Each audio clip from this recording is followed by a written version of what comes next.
lahu minas sahabati anna rakaba ja'u fashahidu annahum ra'u hilala bil ams fa amarahum an-nabiy sallallahu alaihi wasallam ay yuftiru wa ila asbahu ay yadhku ila musallahu rawahu Ahmad wa Abu Dawud wa hadha lahu wa isnaduhu sahih. Dari Abi Umair bin Anas bin Malik radhiyallahu anhu, dari Abu Umar, sebagian dari para sahabat, anna rakaba ja'u, ada rombongan lagi dalam perjalanan datang. Mereka bersaksi bahwa sesungguhnya mereka telah melihat hilal kemarin. Jadi ketika rombongan datang, ini Nabi dan sahabat-sahabat masih pada puasa. Kemudian fa'amarahum Nabi sallallahu alaihi wasallam, Nabi memerintahkan sahabat untuk berbuka. Kemudian berikutnya lagi adalah untuk pergi ila musallahum, ke tempat-tempat sholat mereka. Musallahu bukan ila masajid. Kenapa? Karena pada zaman Nabi sholat itu adalah tempatnya enggak di masjid. Sholatnya di mana? Di lapangan. Ya, jadi kalau ada yang sebagian ulama mengatakan melihat satu hadis kebanyakan di masjid dan kebanyakan di lapangan. Ya, kalau ada sesuatu hal ibaratnya ya ada hal yang mungkin ada mudarat di lapangan baru ke masjid. Nah, kita lihat musallahum, tempat sholat mereka, artinya tempat sholat Idul Fitri atau Idul Adha. Ini menjadi dalil bahwa kalau seandainya ada orang yang menyaksikan bahwa hilal telah terlihat dan dia berani bersumpah, maka orang-orang yang ada di sekitarnya harus beridul fitri atau berbuka. Gak boleh puasa. Ya. Jadi kesaksiannya juga nanti diuji. Gimana kalau seandainya ada orang dia ngelihat, tapi karena pemerintah mengatakan enggak yakin. Gimana dengan orang tersebut? Dia harus berbuka atau tidak? Nah, orang tersebut harus berbuka. Kenapa? Karena orang tersebut melihat hilal. Ya kan, persaksiannya itu kan ada orang-orang khusus. Karena ketika sidang isbat tentunya banyak yang memantau hilal. Ada yang memantau merupakan dari anggota tim ru'yatul hilal, ada yang sekedar saja. Tapi biasanya ada ulama-ulama yang walaupun tidak masuk ke tim untuk ru'yatul hilal karena kredibel, maka diambil sumpahnya untuk menyatakan jika memang melihat hilal. Ya, Idul Fitri seperti itu, dari Ibrahim juga seperti itu.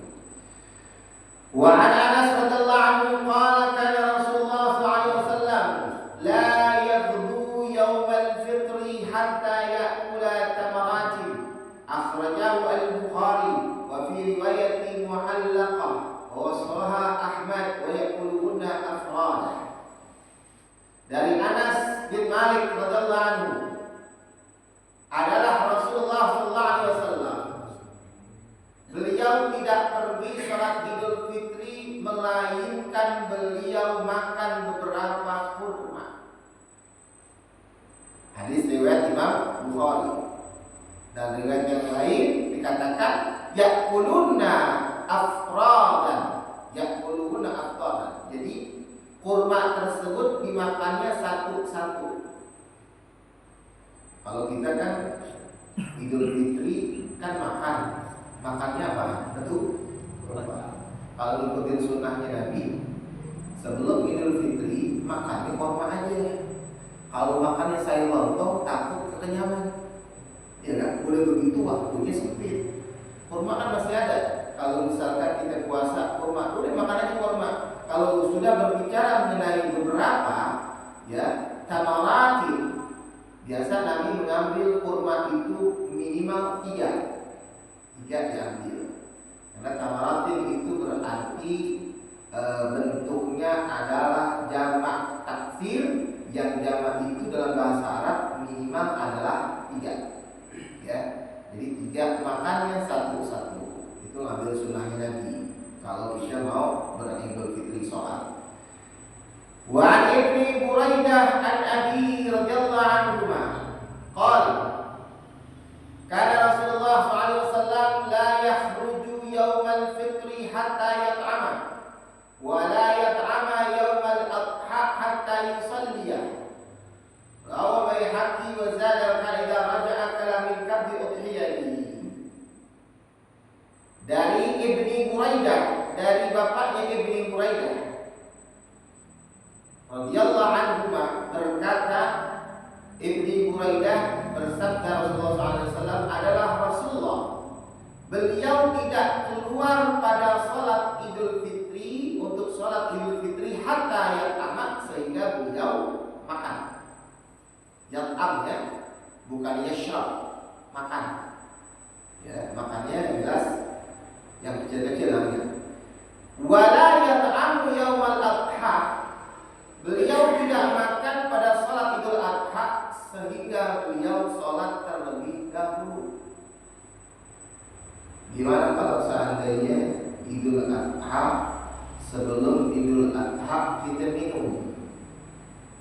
Nah, karena bentuknya adalah yat'ama, makan, suara kita serem, apalagi harus jadi petugas di sholat Idul Fitri, Idul Adha. Minum, silakan minum, karena redaksinya adalah wala yat'am. Jangan makan sebelum sholat, hanya sampai sholat. Nah, dijelaskan karena idza raja'a akala min kabdi udhiyatan. Ya, jadi ketika Rasulullah SAW makan setelah Idul Adha, sholat Idul Adha, beliau makan hati hewan kurbannya. Ini sudah berarti. Jadi kalau misalkan makan hati hewan kurbannya, berarti selepas sholat nggak makan dulu, makannya. Nah, ketika hewan kurban disembelih, hatinya diambil, kemudian diapain terserah, mau disate, mau diapain terserah. Ya, jadi beliau seperti itu. Makanya ya, kalau misalkan kita korban, selain memang dapat bungkusan atau paha kalau kambing, maka hatinya diambil aja nggak apa-apa. Ya, daripada itu hati nanti dibagi-bagi air kecil-kecil, udah diambil hati, tidak apa-apa. Nah, ini merupakan sunnah. Begitu juga saran daripada Imam Syafi'i itu mengambil bagian hewan kurban, yaitu hatinya.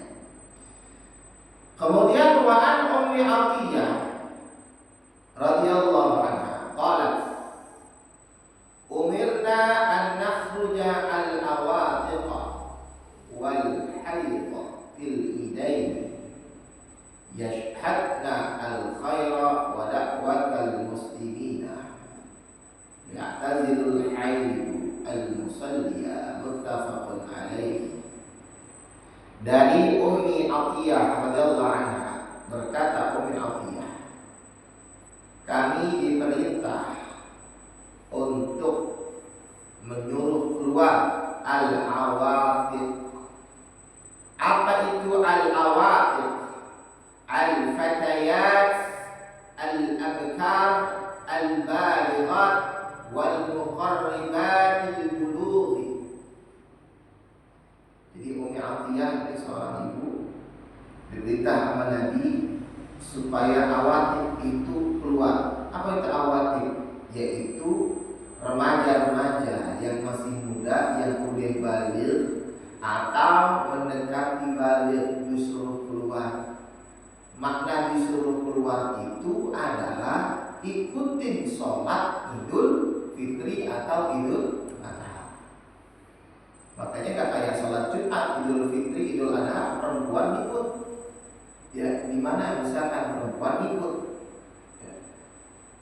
Kemudian muttafaqun alaih.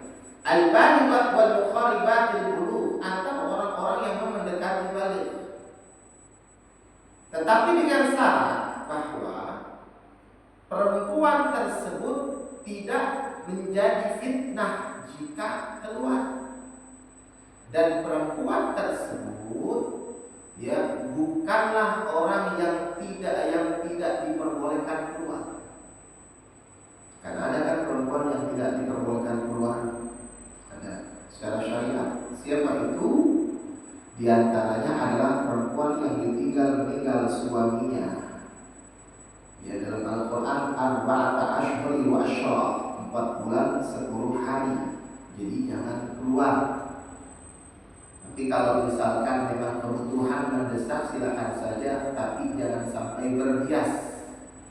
Ya, berhias apalagi pakai minyak wangi, jangan. Ya, jadi kembali kepada sholat Id. Ketika sholat Id, perempuan disarankan apabila tidak mengandung fitnah.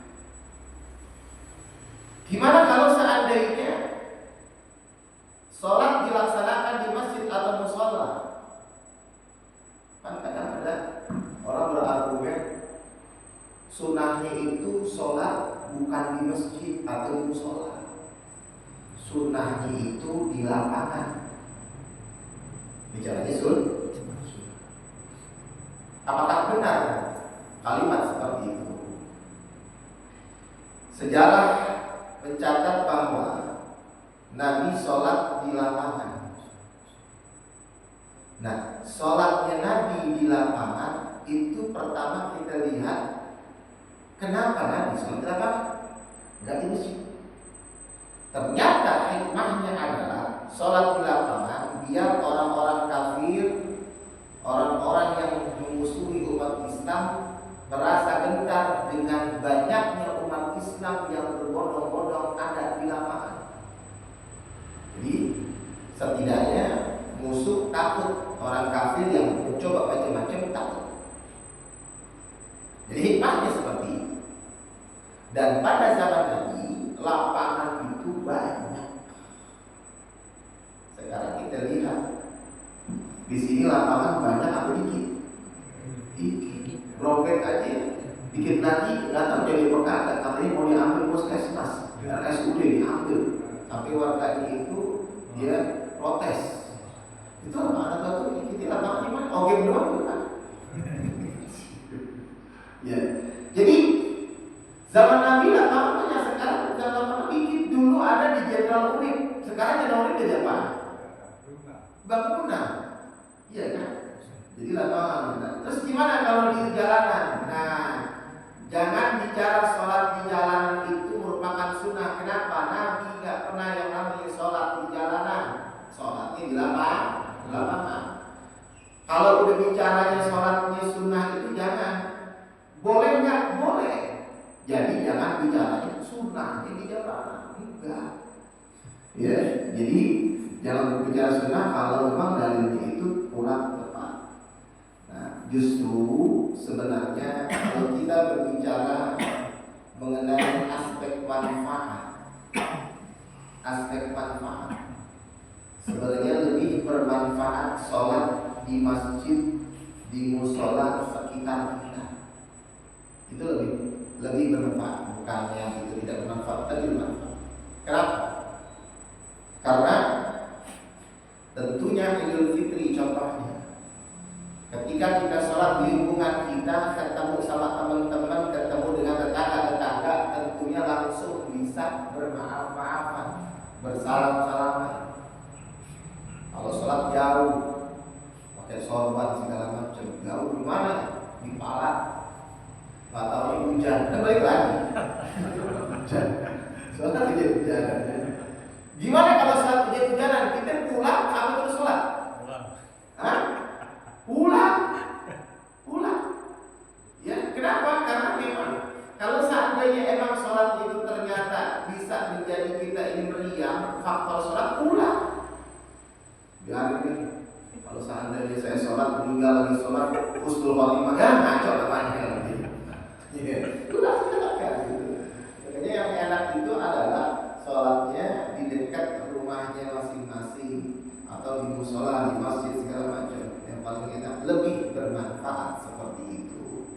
Karena intinya adalah sholat itu biar syiar di tempatnya masing-masing.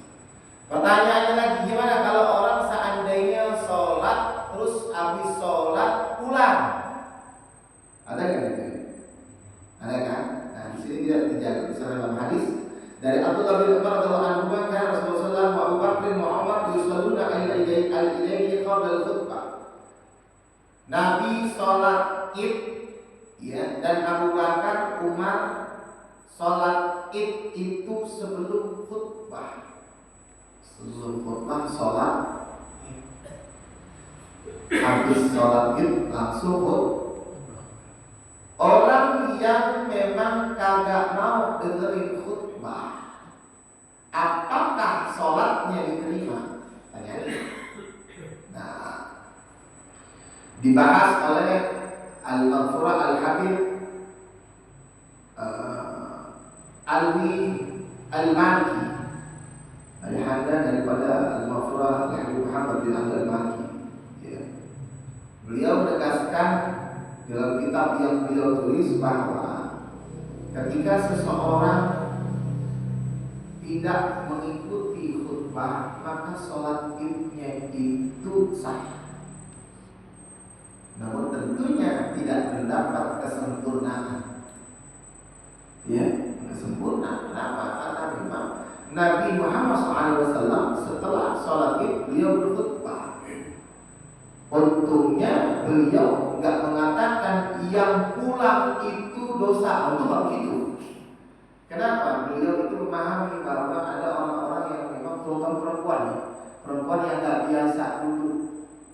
Makanya kebanyakan ya di masjid, musola, di lapangan ketika ngadain sholat id, habis sholat yang pulang duluan kebanyakan siapa? Perempuan. Nggak biasa duduk. Nah, ironinya laki-laki yang biasa sholat Jumat pulang juga, kayak nggak betah gitu. Nah, makanya yang sempurna adalah dengerin khotib berkhutbah. Wa Ibnu Abbas radhiyallahu anhu anna Nabiyya sallallahu alaihi wasallam shalla yawmal 'id rak'ataini lam yusalli qablaha wa la ba'dahuma akhir as-sab'ah. Nah, ini dapat info ini. Dari Abdullah bin Abbas radhiyallahu anhu, sesungguhnya Nabi Muhammad SAW sholat id 2 rakaat. Lam yusalli qablahuma wa la ba'dahuma. Beliau enggak sholat sebelum sholat id dan setelah sholat id. Beliau enggak sholat sunnah yang lainnya. Ya. Akhrajahu as-sab'ah, hadis riwayat Imam perawi yang 7 kuat berarti. Jadi Idul Fitri, Idul Adha, kalau kita mau sholat sebelumnya nggak usah sholat. Nah, pandangan Imam Syafi'i seperti itu juga sama, tidak usah sholat. Namun beliau mengkhususkan lagi, khususnya imam sholat id jangan sholat sebelum sholat id atau sesudahnya. Oh itu, ini misalnya Nabi. Jadi hadis Nabi seperti itu. Nah, Imam Malik langsung berpendapat bahwa melihat tempat. Nabi mengatakan demikian dikarenakan pada zaman Nabi sholat id ada di mana? Di lapangan. Ada nggak di lapangan sholat tahiyatul masjid? Ada nggak? Nggak ada. Ya, ya. Tahiyatul masjid nggak ada. Makanya kalau seandainya dilaksanakan di masjid musola, maka kecenderungannya boleh melaksanakan tahiyatul masjid. Namun setelahnya gak ada nas yang mengatakan sholat sunnah setelah sholat id. Habis sholat id sholat sunnah, ya gak ada. Kecuali kita mau sholat duha, itu pun sebaiknya di rumah sholat duhanya. Kenapa? Karena memang jangan sampai seolah-olah kita ini bertolak belakang dengan hadis Nabi Muhammad SAW. sholat duha, balik ke rumah sholat duha, silakan aja. Karena itu waktunya waktu duha. Ada pun sholat-sholat yang lain itu nggak ada. Qobliyah, sholat id nggak ada, ba'diyah juga nggak ada. Ya, ini mengenai sholat setelah, sebelum dan sesudah daripada sholat id. Wa anhu radhiyallahu anhu anna Nabiyya sallallahu alaihi wasallam shallal 'ida bila adhan wala iqamatin, akhraja Abu Dawud wa asluhu fil Bukhari. Rawahu Ibnu Abi Syaibah anna awwala min ahdath al-adhan al-'id Muawiyah. Ya. Dari di sini jelaskannya dari Ibnu Abbas, Abdullah bin Abbas radhiyallahu anhu. Sesungguhnya Nabi Muhammad SAW sholat id bila adzanin, nggak pakai azan, wala iqamatin, nggak pakai qomat. Hadis dikeluarkan Abu Daud dan juga dikeluarkan oleh Imam Bukhari. Jadi kalau misalkan sholat id nggak ada yang namanya azan dan iqamah. Gimana kalau seandainya ada Bilal? Kan ada yang bertanyakan, nasnya itu apa? Bisanya ada Bilal sholat id, ya kan? Kita ada di sini. Mana dalilnya Bilal sholat id? Kalau kita boleh jujur, zaman Nabi memang nggak ada istilah Bilal sholat id, nggak ada. Kenapa? Karena yang namanya Bilal itu nama orang. Ya, nggak ada istilah Bilal sholat. Kenapa ulama-ulama, terutama ulama NU ya, ada pakai istilahnya Bilal? Kenapa? Lihat fungsi, jangan lihat Nabi nggak terjadi. Fungsinya apa? Pertama adalah ya mengingatkan kita kepada Rasulullah SAW. Kan Bilal apa sih sini? Innallaha wa malaikatahu yusholluna 'alan nabi. Mengingatkan kita kepada Nabi. Ingatin Nabi di sela-sela kita Idul Fitri. Kalau nggak ada Nabi nggak ada istilah Idul Fitri. Kemudian berikutnya lagi mengingatkan manusia gimana pentingnya ini khutbah Idul Fitri atau Idul Adha. Kan penting kan gitu ya. Kemudian bareng-bareng berdoa untuk muslimin, muslimat, mukminin, mukminat. Karena apa? Ini hari kebahagiaan. Kita ingat orang-orang yang telah meninggal dunia dari muslimin wal muslimat. Ingat.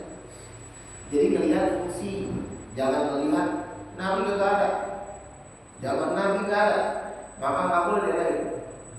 Ya, di dasarnya seperti itu. Kalau bicaranya sejarah Nabi ngadain nggak? Bila nggak ada gimana? Ya, seperti halnya ketika azan di kuburan, Nabi dalam hadis beliau nggak ada namanya azan di kuburan. Mau dimasukin kuburan, azan Allahu Akbar, Allahu Akbar. Kan di Saudi kalau seandainya orang mau dikuburin, kuburannya benar selesai. Ya. Di sini nggak ada. Kadang-kadang ada yang pakai itu azan dan iqamah. Kenapa sih diazanin? Biar yang atas tuh ibaratnya kan yang azan yang bawah, yang lagi bersama jenazah, yang atas inget sama yang namanya azan. Bukan ingetin yang mati sebenarnya. Kan ada tuh. Kenapa diazanin? Biar yang meninggal ini inget bahwa dia pernah melakukan. Karena yang meninggal itu tentunya adalah ketika doa, insya Allah nyambung. Ya, tapi kalau bicara azan, ingetin orang yang lagi di atas, orang-orang yang sedang mengantar kuburan. Jadi intinya di situ, kan yang lain. Gak diazanin silakan aja. Ya, jadi jangan ada istilah gak diazanin ini orang-orang ini orang gak ahlu sunnah atau gak diazanin ini. Ya ada yang mengatakan dulu ya, sekarang sudah ada dulu Muhammadiyah tuh enggak ada istilah modern, enggak ada. Jadi istilahnya zaman Nabi memang tidak diazankan. Kalau kita mengazanin sekarang aja untuk ingatkan orang yang ada di atas, gitu ya, yang lagi ada di atas lagi nungguin, ya, itu mengenai azan. Ya, kembali kepada sholat id. Jadi sholat id pada zaman Nabi bila adzan wal iqamati, tidak pakai adzan, tidak pakai iqamah. Wa Abi Sa'id radhiyallahu anhu qala kana Nabi sallallahu alaihi wasallam la yusalli qabla al-'id syai'an. Fa idza raja'a ila manzilihi shalla rak'atayn. Rawi Ibnu Majah bi isnadin hasan. Dari Abi Sa'id Al-Khudri radhiyallahu anhu, qala, berkata Abu Sa'id, adalah Nabi Muhammad SAW, beliau tidak sholat sebelum sholat id, ya, syai'an. Makna syai'an itu dia pertegas, tidak sama sekali melaksanakan sholat sebelum id, gitu. Fa idza raja'a, apabila beliau balik ila manzilihi, kembali ke rumahnya, sholat rak'ataini, beliau sholat 2 rakaat. Ini bisa dimaksud dengan sholat duha. Pulang ke rumah sholat duha. Nah, ini cara kaifiahnya.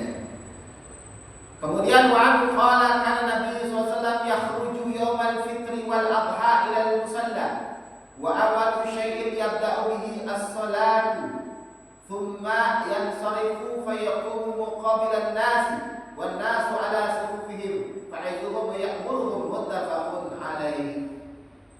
Adalah Nabi Muhammad SAW, beliau keluar pada hari raya Idul Fitri dan Idul Adha untuk ke tempat sholat.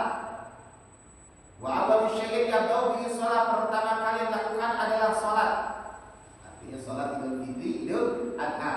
Kemudian thumma yansarifu, setelah selesai, fayaqumu muqabilan nasi, berdiri di depan manusia, depan jamaah, dan jamaah berada di safnya masing-masing, memberikan mau'izah dan memberikan perintah kepada sahabat. Jadi kalau misalkan sholat id itu setelah sholat khutbah, posisinya masih ke dalam barisan, bukan kayak ceramah ngacak. Jadi di barisan, ya tetap di barisan. Nah, jadi Nabi perintahkan seperti itu. Kemudian berikutnya lagi, wa an Amr bin Shu'aib an abihi an jaddihi radhiyallahu anhum qala qala Nabi sallallahu alaihi wasallam, at-takbiru fil fitri sab'un fil ula wa khamsun fil ukhra wal qira'atu ba'dahuma kiltaihima, akhrajahu Abu Dawud wa naqala Tirmidzi al-Bukhari tashihahu. Dari Amr bin Shu'aib, dari bapaknya, dari kakeknya. Siapa itu Amr? Amr bin Shu'aib bin Muhammad bin Abdullah bin Amr bin As. Ya, jadi Amr bin Shu'aib dari bapaknya, dari kakeknya. Kakeknya siapa? Dari Amr bin As. Kakeknya itu Amr bin As. Qala Nabi sallallahu alaihi wasallam. Ya, Nabi berkata, at-takbiru fil fitri, takbir ketika Idul Fitri itu 7 kali pertama, 5 yang kedua. 7 sama 5. Wal qira'atu ba'dahuma, habis itu baru baca Fatihah. Ya, baca Fatihah. Gimana kalau misalkan ada kejadian orang sholat Idul Fitri lupa takbir? Pernah gak kejadian di sini? Belum ya? Allahu Akbar, Bismillahirrahmanirrahim. Gimana hukum? Ingat, kita kembali ke pembahasan tadi. Takbir pada sholat Idul Fitri, ya, para fuqaha bersepakat, banyak bersepakat bahwa takbirnya itu adalah sunnah. 7 kali, 5 kali sunnah. Makanya kalau misalkan sunnah, jika memang ada imam yang lupa, ini jangan berikut yang sunnah udah. Ya, kecuali itu ternyata rukun, nggak boleh. Ya, soalnya pernah terjadi itu di daerah Kalimantan 3 kalau nggak salah laporan, saya dapat laporan. Jadi imamnya itu sholat id lupa takbir 7 kali. Sholat yang kedua takbir langsung dibahas. Wah, sholatnya sah kagak gitu loh ya. Ya, sholatnya sah nggak apa-apa. Ya, jadi takbirnya itu 7 dan 5. Dan jangan lupa bahwa takbirnya itu harus kita lihat, jangan sampai berikut takbiratul ihram. Karena takbir 7 kali adalah takbiratul intiqal, bukan takbiratul ihram. Jadi kita pernah bahas tuh, ada takbiratul ihram, ada takbiratul intiqal. Takbiratul ihram itu adalah kalimat takbir yang dibaca pertama kali, Allahu Akbar, itu takbiratul ihram. Kalau takbiratul intiqal setelah takbiratul ihram. Jadi yang 7 itu adalah takbiratul intiqal. Ya, 7 kali bacanya subhanallah, alhamdulillah, la ilaha illallah, Allahu akbar. Enggak baca gimana? Ya udah. Barangkali enggak ngerti, ya udah enggak apa-apa. Ya.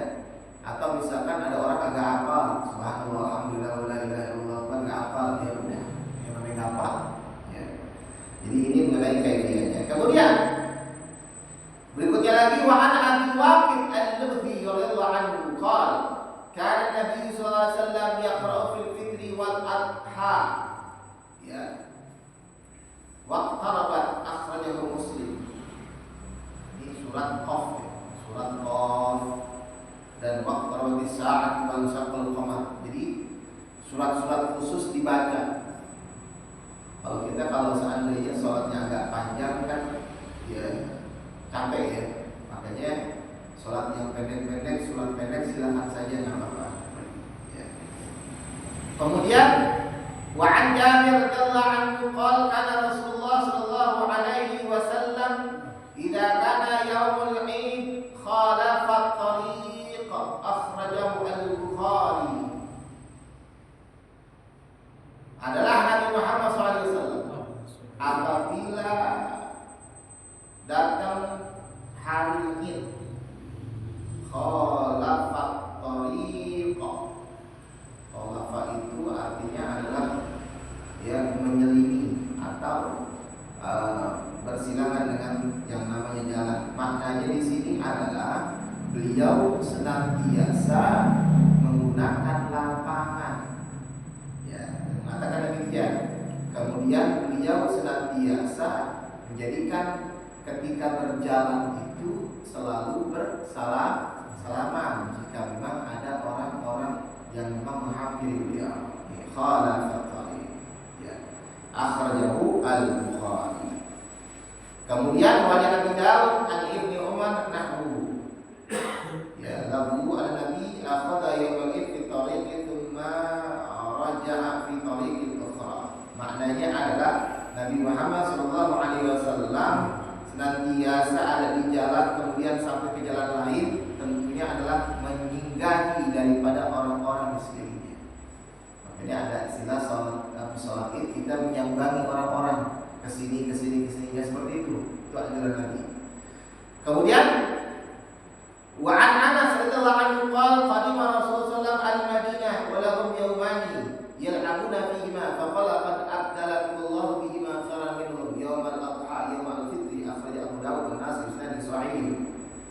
Dari Anas bin Malik radhiyallahu anhu, Nabi Muhammad SAW berjalan ke Madinah, dan beliau melaksanakannya berjalan itu sekitar yaumani 2 hari. Beliau sambil bersenang-senang. Ya abuna artinya bermain. Makna bermain ini santai arti. Karena Idul Fitri agak santai. Ya. Faqala, dan beliau bersabda, sesungguhnya Allah telah mengganti kalian dengan kebaikan-kebaikan pada hari raya. Artinya pada Idul Fitri, Idul Adha itu banyak kebaikan. Makanya jangan sampai ketika Idul Fitri, Idul Adha ada yang tidak merasa bahagia, harus bahagia. Nah, ini lagi seperti itu. Kemudian wa an Ali radhiyallahu anhu qala min as-sunnah ay yakhruja ila al-'id masyian. Ya, min as-sunnah, sebagian daripada sunnah, ketika keluar untuk sholat id masyian, sambil berjalan. Ya, tamamu ayyakula syai'an qabla an yakhruja qala Abu Isa wal amru ala hadzal hadits an 'inda ahli al-'ilm qala al-hakim ajma'u ala anna qaul sahabi min sunnah. Jadi biasanya adalah makan sedikit kemudian setelah itu keluar. Ya, makan dulu sebelum keluar, makan dulu. Nah, setelah keluar itu tentunya sunnahnya dengan berjalan kaki, masyian, salat. Tapi kalau dekat, kalau jauh, tugas khutbah di Jati Padang, jalan kaki, ya pelan deh. Ya kalau dekat, jalan kaki. Itu sunnahnya begitu. Ya, apalagi rumah di samping musola, jalan kaki enak. Kemudian yang terakhir hadisnya, wa an Abi Hurairah radhiyallahu anhu annahu ashabahum matarun fi yawmi 'id. Fa shalla bihim Nabi sallallahu alaihi wasallam salat al-'id fil masjid rawahu Dawud. Dari Abu Hurairah menjadi annahum ashabahum matarun fi yawmi 'id. Ternyata ketika itu ada sholat id hujan. Akhirnya Nabi sholat bersama sahabat, sholat al-id fil masjid, sholatnya di masjid. Jadi satu saat Nabi sholat di masjid cuma kalau hujan. Kalau nggak hujan di lapangan. Dan kalau di lapangan, kenapa sholat lapangan? Karena ingin dilihat sebagai kekuatan yang besar. Jadi itu mengenai kaifiyah daripada sholat id. Ya, udah masuk waktu isya ya. Mudah-mudahan ada manfaatnya. Insyaallah besok kita sambung sholat kusuf atau disebut dengan sholat gerhana. Kita belum pernah rasain ya, belum pernah melaksanakan ini. Nanti insyaallah kalau ada sholat kusuf yang benar manfaatnya. Wallahu a'lam bishawab. Al-Fatihah. Alhamdulillah. صراط الذين أنعمت عليهم. بسم الله الرحمن الرحيم. الحمد لله رب العالمين. حمدا يافي نعمه ويكافئ مزيدا يا ربنا لك الحمد ولك الشكر كما ينبغي لجلال وجهك الكريم ولعظيم سلطانك. وصل على سيدنا محمد وعلى آله سيدنا محمد. اللهم أغننا بالعلم زينا بالعلم وأكرمنا بالتقوى وجعلنا بالعافية. اللهم ارزقنا محمد وحب المرسلين والملائكة المقربين. ربنا انفعنا بما علمتنا ربي علمنا الذي ينفعنا ربي فقهنا وفقه أهلنا وقرابتنا في ديننا ومعرفة الدولة. ربنا آتنا في الدنيا حسنة وفي الآخرة حسنة